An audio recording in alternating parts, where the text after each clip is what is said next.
Assalamualaikum warahmatullahi wabarakatuh.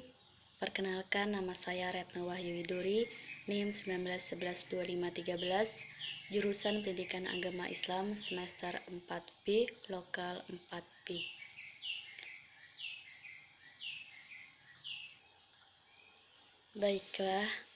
Di sini saya akan sedikit menjelaskan tentang materi saya yang berjudul Fungsi-fungsi pokok administrasi pendidikan. Selamat mendengarkan. Fungsi-fungsi pokok administrasi pendidikan. Administrasi pendidikan adalah suatu kegiatan kerjasama atau proses pengintegrasian segala sesuatu, baik personal maupun material, yang tergabung dalam organisasi pendidikan untuk mencapai tujuan pendidikan yang telah ditetapkan sebelumnya, agar efektif dan efisien. Administrasi pendidikan juga memiliki sebuah fungsi. Di antara fungsi administrasi pendidikan adalah: satu, rencana atau planning adalah dasar. Fungsi-fungsi pokok administrasi pendidikan. Administrasi pendidikan adalah sesuatu kerjasama atau proses pengintegrasian segala sesuatu, baik personal maupun material, yang tergabung dalam organisasi pendidikan untuk mencapai tujuan pendidikan yang telah ditentukan sebelumnya, agar efektif dan efisien. Perencanaan merupakan tindakan memilih dan menetapkan segala program dan sumber daya yang dimiliki oleh suatu organisasi untuk mencapai tujuannya di masa depan secara optimal.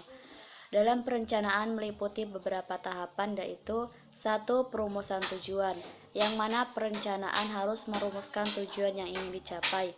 2. Perumusan kebijaksanaan, yaitu perumusan cara dan koordinasi kegiatannya untuk mencapai tujuan secara terarah dan terkontrol. 3. Perumusan prosedur, yakni menentukan peraturan atau batasan-batasan dalam memanfaatkan sumber daya yang dimiliki. 4.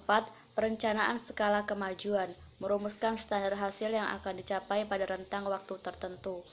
Perencanaan bersifat totalitas dengan melibatkan seluruh komponen-komponen yang ada dalam administrasi pendidikan. 2. Fungsi pengkoordinasian atau coordinating. Pengkoordinasian merupakan suatu aktivitas manajer untuk membawa orang-orang yang terlibat organisasi ke dalam suasana kerjasama yang harmonis. Pengkoordinasian adalah segenap kegiatan yang ditujukan untuk menghubungkan berbagai bagian pekerjaan dalam suatu organisasi.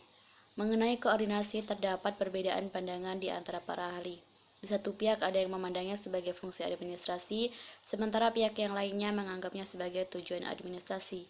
Dalam pandangan yang kedua, keberhasilan koordinasi sepenuhnya tergantung pada keberhasilan atau efektivitas dari fungsi-fungsi perencanaan, pengkoordinasian, pengarahan, dan pengawasan. Fungsi yang ketiga yaitu fungsi pengarahan atau bimbingan.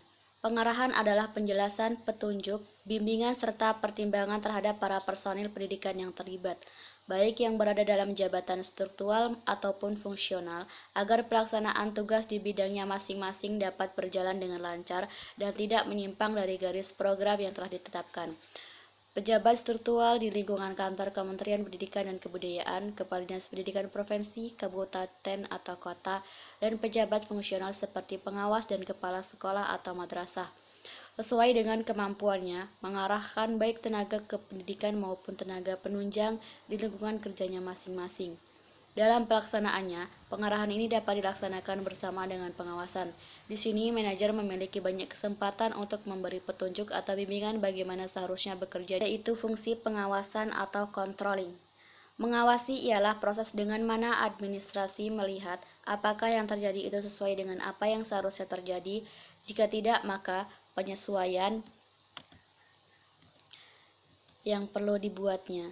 Jadi pengawasan ialah fungsi administratif dalam mana setiap administration memastikan bahwa apa yang dikerjakan sesuai dengan yang dikehendaki. Ia meliputi pemeriksaan apakah semua berjalan sesuai dengan rencana yang dibuat, instruksi-instruksi yang dikeluarkan, dan prinsip-prinsip yang ia tetapkan. Ia dimaksudkan untuk menunjukkan kelemahan-kelemahan dan kesalahan-kesalahan, kemudian membetulkan dan mencegah pertualangannya.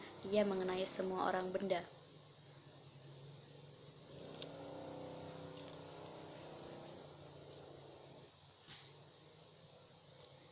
Jadi pengawasan ialah fungsi administratif dalam mana setiap administrator memastikan bahwa apa yang dikerjakan sesuai dengan yang dikehendaki. Ia meliputi pemeriksaan apakah semua berjalan sesuai dengan rencana yang dibuat, instruksi-instruksi yang dikeluarkan. Proses pengawasan yang efektif memperlihatkan beberapa karakteristik. 1. Pengawas hendaknya disesuaikan dengan sifat dan kebutuhan organisasi. Lama memperhatikan pola dan tata organisasi seperti susunan, peraturan-peraturan, tugas-tugas, dan wewenang yang terdapat dalam organisasi. 2. Pengawasan hendaknya diarahkan kepada menemukan fakta-fakta tentang bagaimana tugas-tugas dijalankan. Pengawasan tidak dimaksudkan untuk terutama menemukan siapa yang salah jika ada ketidakberesan, melainkan untuk menemukan apa yang tidak betul. 3.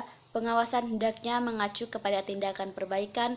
Ia hendaknya tidak saja mengungkapkan penyimpanan dari pelaksanaan yang ia hendaki, ia juga hendaknya menjalankan cara yang bisa memperbaiki pelaksanaan.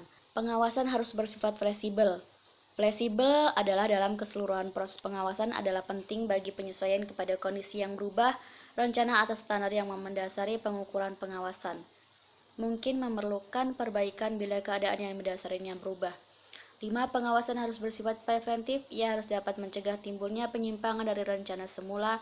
Untuk pengawasan harus prediktif, artinya ia harus mampu mengatasi dan mengidentifikasi suatu masalah sebelum itu terjadi. 6. Sistem pengawasan harus dapat dipahami. Jika pengawasan hendak, berarti orang-orang yang terlibat harus memahami apa yang hendak dicapai oleh pengawasan itu dan bagaimana mereka selalu individu dapat menarik.